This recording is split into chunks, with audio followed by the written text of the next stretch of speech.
You got me wanting to want you, but I don't think you like me like that. Hi, I'm Juanes. Welcome back to my channel. It's Horchatamamita back for another video. And we're gonna keep talking about wellness, self-care, okay? Because that's just really fitting right now. I think especially with winter being right around the corner. I mean, we just started fall, but I feel like it kind of creeps up on you. So point is, as the weather is changing, something that is very, very real is seasonal depression. Okay, babe? So we gotta get ahead of it. We gotta get ahead of it. How, you ask? Regulating the nervous system. And that's what today's video is about. Basically, your gut and your nervous system is really influential just in terms of like your moods and your feelings. And in order to, better manage our emotion, we need to regulate our nervous system. So this is what we're talking about. This is what we're diving into. By the way, I am learning, right, as we all are, and it is, as anything, it's based on the person, right? So what may work for me may not work for you, but generally there are some things that do help when it comes to like regulating your nervous system. And that's basically what I'm going to touch on. If it doesn't work for you, leave it at the door. If it does work for you, great. That's what this is for. So with that being said, something that I noticed is really important in regulating the nervous system is really locking in a morning routine, okay? I know what y'all thinking, like, sometimes I just want to wake up, Estella. Sometimes I just want to roll out of bed and get your day started. Babes, how you start your day is probably how you're going to end your day, okay? If you're rolling out of bed, you're going to be rolling through the day. Like, whatever emotions you're feeling, whatever energy I feel like you start your day off with, usually transcends throughout the day, okay? So I know I'm speaking from experience, right? During weeks where I wake up a little earlier, like, again, have that morning routine, be very disciplined about that consistently throughout the week, I tend to be more productive. I tend to feel lighter at the end of the day versus on weeks where I don't really have a morning routine. I'm kind of just like, let's see where the day takes me, roll out of bed. I honestly don't really take control of my day and I don't take control of my week. So it feels like it's just dragged out at that point. We don't like that. That just makes you feel heavy. It makes you feel like just not motivated, like not good, not in high energy. I feel like that's a big part of it, like staying in high energy throughout your week so you can be productive. You can accomplish everything that you want to in a week and feel like your best self. So for me, I think having like a solid morning routine consists of a few things. So first of all, something that I've noticed makes a huge difference, and again, regulating the nervous system, is doing some deep breathing or meditating. Mind you, quote unquote, there is no right way. There are ways to do it more effectively where it's going to help you decompress a little bit better, help you calm your nerves a little bit better, but technically it's not something you could do wrong. I think the main thing is just like being present, being centered, setting yourself up, basically being in an environment where you feel like you can be grounded, where you can minimize distractions as much as possible so you can just focus on your body and what's going on with that. So something that has helped me in terms of deep breathing, if I don't really want to go like the meditation route fully, is doing the Queen's pose, which my coach taught me since I'm doing personal coaching right now. But you basically position yourself in a stance that feels very basically powerful. Like if you think of power, if you think of confidence, poise, like what would that look like if you would embody that?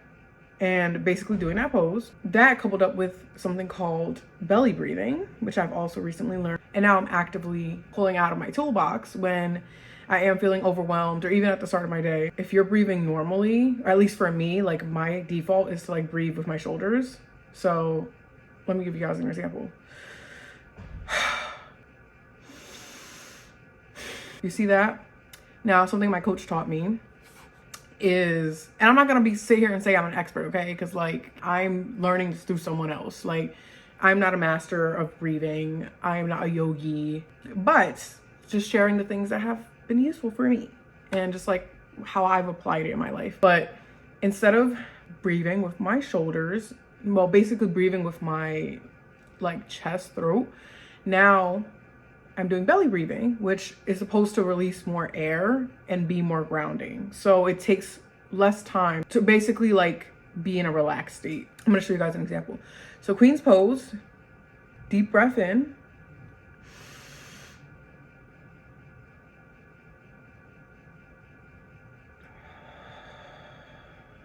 So it's longer. It's a longer release. And obviously I just brushed that so I can like explain to you guys. And I'm not showing you like the lower body where you could probably see more of it, but like it's more oxygen that you're actually able to release because of that. And something that helped me with that exercise, if it's hard for you guys, is like if you close your eyes, if you imagine yourself trying to like reach the entirety of your back with your breath, usually that helps you release as much air as possible. So let me know if that works for y'all. But other than that, I've struggled personally like with meditation because I feel like I always end up just thinking about something.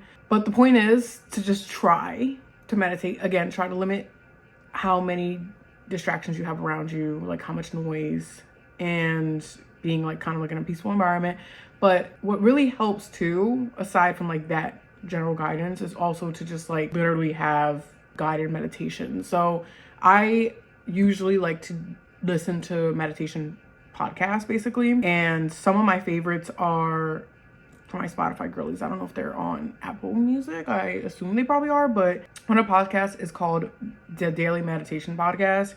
It basically gives you guided meditation based on specific themes, feelings. Like if you're feeling bitter, like there might be a podcast on that. If you are experiencing grief, there's a podcast on that. So that's really helpful just in terms of like really targeting the specific emotion that you're feeling and like having guidance in unpacking those emotions and really like working through those emotions basically and releasing those emotions, because that really is a big part of what meditation is. Another one is called Mediation by Lokesh Agrawal, and it's more of like instrumental focused, physically regulating like your body. Aside from that, I think it's also really helpful sometimes to just like journal, whether it be in the morning or not, but like especially in the morning. Like I think starting off the day with like intentions and like affirmations is super helpful, just because I think it really helps like set the tone of the day and give it like a little bit of direction basically. I think when you go to sleep with a lot on your mind, which it's hard not to when you're stressed out and you have a lot going on, you wake up with that in your mind too, unless you're really good at like compartmentalizing and just like leaving things in the day before. Maybe that's not a common thing to like grapple with, but me personally, I carry yesterday's problems into today. Like that's a part of stress. I think when you wake up with all of that can then, you know, be carried into the whole rest of the next day. And so waking up and like not only doing breathing, but also just like jotting all of your thoughts, all of your emotions, all of your intentions, again, all of the affirmations down, can really help steer your day in the right direction basically, and like help you take control of it. Something else that is also really helpful at times can be like just like praying, and like that means for me showing gratitude to God, being like, thank you God for, you know, protecting my family, thank you for my health, thank you God for giving me clarity, thank you for helping me express my creativity and like give me all the resources that I need to make ends meet basically. Like I'm just giving you examples, and if you're not religious, of course, that could just be you saying statements of gratitude generally, not to a higher power. But point being, I think starting off with gratitude is also very helpful in just like really like shaping your day and like starting it at a good place, exuding good energy. Okay, now that you got like your morning started, right, there's a few things that you can do throughout the day to keep up this energy, right? And there's no correct order of like prioritizing anything. These are just things in no order that have made an impact. This is very important, first off, because what you put into your body is what you then exude, right? Like that's what turns into energy. So what type of energy are we creating? Are we creating good energy? Or are we creating bad energy? It's not black or white, right? Like, girl, treat yourself. But generally, being very conscious of what you're putting into your body can really be a determining factor in terms of how healthy you feel internally. So that means something that I struggle with, and no way am I there myself, but limiting caffeine, especially if you have anxiety, like it only amplifies those feelings of anxiety. So even just like substituting it with like decaf coffee or like decaf tea, I think can be really helpful, just in terms of like if you just want like a nice taste, or like, you know, experience of coffee. Like I don't really just need it for the energy. I more so drink it for the experience and like the taste. So finding a substitute that like can also give you that like experience, romanticizes your morning, but also tastes decent, would be a good alternative to replace caffeine with. Like if we want to talk about blood sugar and health, I've seen a lot on social media that it's actually very bad for you to like start the day off with caffeine because it like spikes your sugar earlier in the morning and it just like gives your body a shock basically. So having those like high highs and low lows are not good. It's better to like keep your sugar level stabilized, and caffeine doesn't help with that. So anyways, that was a long way of saying limit caffeine intake. 2, take your vitamins, babes. We snack, we do all these things. What about the ashwagandha? What about the B12? And I'm not a huge like vitamin taker. Like I alternate. It depends on like what I want to focus on. Honestly, like I'm not consistently like, let me take 5 nutrients every single day. No, honestly, the main one that I'm taking right now is ashwagandha because like calming my stress and like anxiety, like that's priority right now. And that is really helpful for me in doing so. So that's the one I'm prioritizing, other than like occasionally probiotics, which again clears the gut. And that's also really helpful in regulating your nervous system because the gut is where stress is stored. Get yourself some ashwagandha. The brand that I recommend is called Goli or Gali. It's vegan and I think it's non-GMO. So TJ Maxx has it for I think around $12, which is pretty affordable. So run and get y'all that, y'all. You would not regret it. And I don't take these myself, but I heard of things like magnesium and all the B vitamins also being helpful in regulating the nervous system and relaxing you basically. Lastly, I kind of already mentioned this, but like healing your gut can also mean just like taking probiotics. It could be gummies, as I mentioned. Mind you, I have like a subscription on Amazon. That's how I get my probiotics. But aside from that, there's also things like kombucha, which I'm starting to get back into. I fell off for a while, but it really helps with like inflammation and detoxing. It's not for everybody. It don't make you feel good when it does hit, but it clears up everything that you need to be cleared up. Aside from what we're putting into our bodies, how are we taking care of ourselves? Like pampering. I think that's super important when it comes to just regulating the nervous system, like lowering stress levels. And that could mean anything, right? Like I think different people enjoy different things. Some people like getting their hair done. Some people like getting their nails done. Some people like facial. Other people may like massages. Like these are all good self-care remedies. Physically, they help you de-stress and like clear your mind. Again, depending on like what you're into. So yeah, like keeping up with your beauty maintenance, I think is a good form of self-care when it comes to de-stressing. And even when you don't want to spend money, there's things like doing face masks, taking baths. I don't really believe in the whole bath bomb thing anymore. Like I can go into that further, but like I don't think it's a healthy thing to have in your bath water. But if that's your thing, like romanticize a girl, put some candles on, put some music on, put on Summer Walker, because if y'all know, y'all know. I think that could be like a good way of, again, feeling pampered, feeling like, okay, you're romanticizing your life, you're operating at your highest level. Like it's just giving yourself princess treatment, basically. Like you don't need to get that from somebody else, girl. You can give that to yourself. A bath, a face mask, like those are great ways of doing that. And also just like even doing your beauty maintenance on your own at home. If you're into doing your own nails, like do it, girl. You don't need to book an appointment. Or doing your own eyebrows. Like just giving you guys like a little bit of examples. Other than pampering yourself, something that I think could make you feel good, look good, could help you internally and externally is being active. So getting a workout in, if like that's your thing, taking a workout class, like there's Orange Theory, there's Solid Core, since Pilates is the thing nowadays. And there's boot camps, like there's a whole bunch of things. Or even just like going to the gym, like to a regular Planet Fitness and like just sweating it off. Like that can be really helpful in de-stressing. I will mention that like if you are trying to regulate your nervous system, low intensity workouts are probably better. So like taking a long walk, for example, going to a trail by you and like walking a mile, things like that, I think also make a difference. People do like color walks even, where like they'll pick a color and they'll like find that color as they're like walking, and that helps with just like, again, focusing and like grounding and centering yourself, because like your attention has shifted now from like whatever your thoughts are to what's in front of you, like what's around you. So I haven't necessarily done that yet, but like I heard that works for a lot of people. And like even if you don't do a color walk necessarily, like a walk is always helpful in clearing my mind, whether it's like, again, on a trail or even just like walking around your neighborhood. Something else that was really helpful is like tapping into creativity and like self-expression and just like exploration. I feel like as you get older and you take on more responsibilities, like you forget to like have fun and like live a little. Like this might be a little self-explanatory, but I think another important thing that helps de-stress, helps regulate the nervous system, keep one grounded, is literally just allowing yourself to have fun. And like, again, I mentioned this before, it's a theme, okay? I'm sure you're tired of hearing me saying it, but like when you're like in a bad mental state, like when you're anxious, like you're stuck in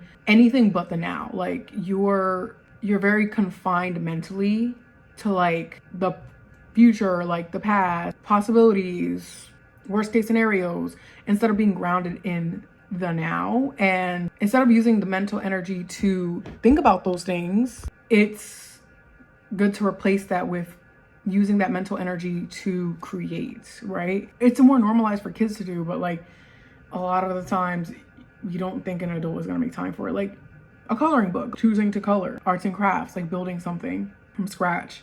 If you love music and you're musically inclined, or not, like maybe you just like fucking singing, and in your head you sound like Rihanna, singing, dancing, like I love acting, like that's a release for me. So anything that really like allows you to, again, like use your imagination and like use your energy to like I keep saying that, but like make something positive out of negative feelings, or even like writing poetry, whatever that basically looks like for you, in order to get rid of that mental blockage, which is again what happens when you're in that state of like fight or flight. Another aspect of it is just like disrupting your routine and letting yourself explore something new. So like even if you're not creating something, like is there a new coffee shop that you want to try? Is there a new food spot that you want to try? You can go to alone or with a friend. Like that can also be really helpful in clearing the mind and just switching up your routine, because when you're operating in chaos, you're really giving yourself like the mental freedom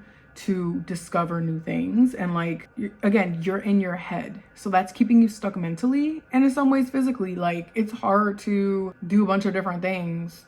At least me, like my lifestyle is so monotonous 9 times out of 10 when I'm depressed or when I'm in a rut or I'm in a deep state of anxiety. I'm not really open to exploring. I'm not really changing up my routine. Every day feels the same. Switch it up, babes. Trust me. It helps. I think that also helps to prove like there's so much life to live. Like life moves on and life is much bigger. Like the world is so much bigger, and like there's just so much to explore and so much joy to be had and like excitement, you know? Which again, when you're in this survival state, like it's hard to remember that. And lastly, just to wrap this up, a bedtime routine. Like, yes, it's important, as I mentioned earlier, to have the morning routine on lock. But like, as I previously mentioned, sometimes we carry feelings throughout days. And it's like, how can we make sure that we're not waking up with those heavy feelings or going to sleep with those heavy feelings? It's like it all kind of like factors into each other, because like how you wake up tends to affect the way that you end up going to sleep, and the way that you go to sleep ends up affecting how you wake up. So it's like a constant cycle essentially if you don't stop it somewhere. So we gotta tackle both, okay? How are we waking up in a way where we're clearing our minds, and how are we going to sleep where we're unwinding and we're genuinely leaving whatever happened today in today? And some things that are really helpful, again, it's really hard to follow sometimes, but like limiting screen time before bed, whether that be watching something or being on your phone. I will say I usually have not liked to fall asleep to TV, and I think a part of that is just like allowing your brain to like turn off and allowing your body to kind of like unwind naturally. And I can't explain the scientifics behind it, but like essentially like the brightness from screens really like slow down the process of you unwinding and like being ready for bed. So it keeps you up mentally, essentially. Even if it's like 30 minutes before bed, like turning the TV off, getting off your phone. Let's use a bedtime reminder, babes. Like I use mine, I might ignore it sometimes, but that also like stops notifications from coming in. So like I'm not as likely to get on my phone if somebody does hit me up. So I think it's also helpful to like replace habits with new habits that are healthier. So like instead of using screens, like maybe reading a book, reading some poetry, listening to an audiobook if like that's your preferred method, listening to a podcast, meditating again, praying again, breathing. Full circle, okay? The same things that you would probably do to wake up with a clear mind, I think can also help set yourself up for, again, some restorative sleep so that you can have solid sleep and wake up feeling refreshed and ready for the next day. So once again, it's a process, and like this is a lot of information to take in, okay? Like it's not easy. I'm still working on a lot of this. But as I always mention, as long as you're working towards doing these things, you're in a better place, okay? Because we don't need to operate off survival like mode. We don't need to be on fight or flight all the time. Like there again is a lot of life to live, and we need to live our lives. Like life is too short. So hopefully this is something you found valuable.